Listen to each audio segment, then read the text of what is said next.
На иницијатива на неговото високо преосвештенство, митрополитот Тетовско-Гостиварски господин Јосиф, изготвен е проект за хортикултурно и инфраструктурно уредување, како и за санација и пренамена на некои од руинираните придружни објекти во составот на Лешочкиот манастир. Континуирано се одвиваат работите за хортикултурно и инфраструктурно уредување во источниот дел на манастирскиот комплекс, каде се лоцирани и некои од руинираните објекти.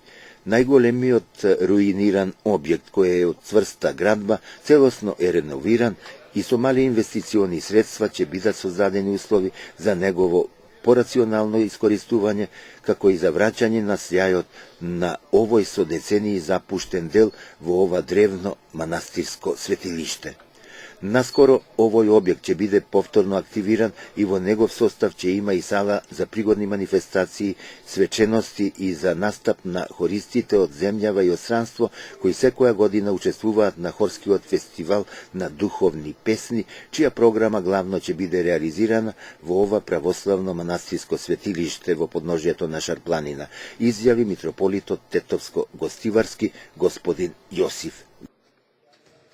Со Божја помош и по застапништво по молитвите на Пресвета Богородица, во овој манастир, Свети Атанасиј Лешок манастирски комплекс, покрај многу други активности, имаме во план и ова просторија да адаптираме за повеќе намени.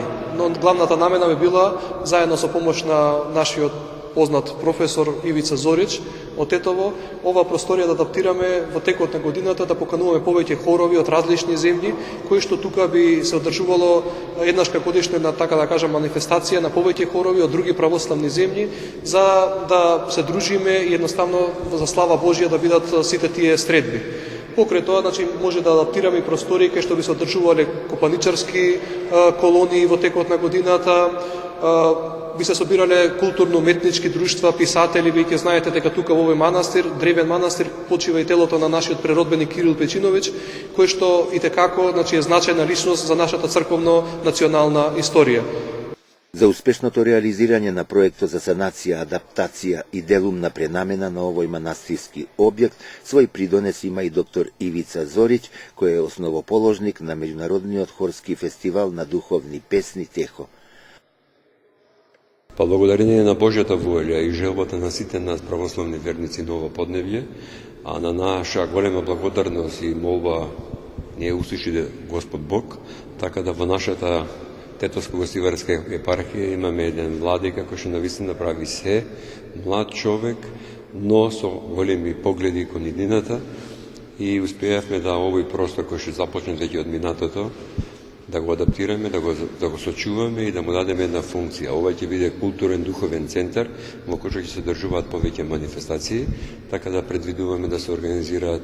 Сега наскоро ќе ни биде меѓународниот хорски фестивал Техо на православна духовна музика, кај што ќе учествуваат хорови од Србија, Бугарија, Македонија, Албанија, Косово и од Русија еден хор треба да дојде Санкт Петербург.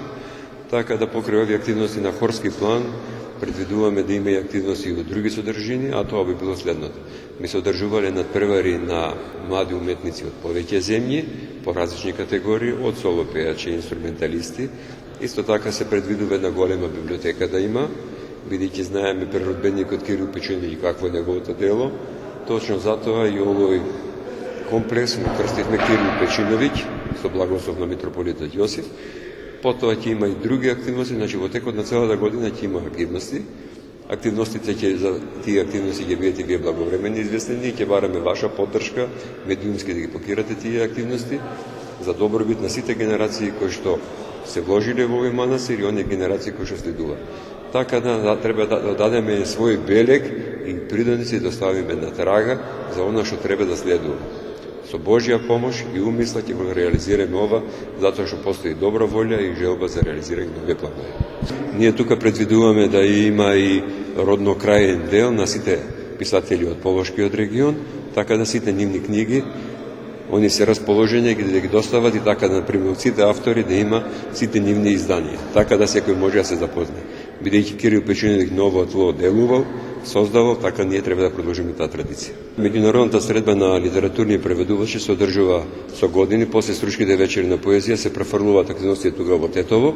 На тој план ние ќе направиме се за сите овие меѓународни преведувачи го посетат овој комплекс. Оваа сала ќе биде и конгресна сала, така да и конгреси ќе се одржуваат, симпозиуми, предавања, така да повеќе наменска, како што вели дедо Јосиф, и мислиме дека сите идеи кои што ќе бидат добронамерни и осварливи ќе ги реализираме во интерес на она да оваа сала живее што повеќе. Ние еве и патот сега се проширува, за многу активности предвидуваме да организираме и превоз од Тетово до Лешок, да кој ќе има манифестација да има и бесплатен превоз за да може луѓето да доаѓат.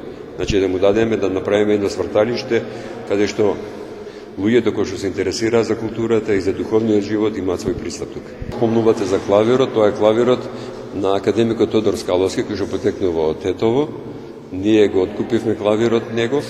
Тука ќе стои репарирање клавирот, ќе има плочка, дека тој бил негов инструмент и многу од тетовските сликари своји слики ќе донираат тука да овие простори бидат убаво опремени. Еве, столици има набавено дел ќе набавиме, некои прегради треба се направат во смисло на акустиката, бидејќи многу акустично да се упие звукот, така да има активности, сите оние кои што сакаат помагаат, се тоа го правиме на доброволна основа, со луѓе кои што сакаат да ни помогнат, да помогнат за она што е добробит за сите нас. Овој објект во голема мера ќе го разубави и онака убавиот Лешочки манастир и може да се очекува негово активирање во пресред на патрониот празник на манастирот Свети Атанаси и Света Богородица во Лешок.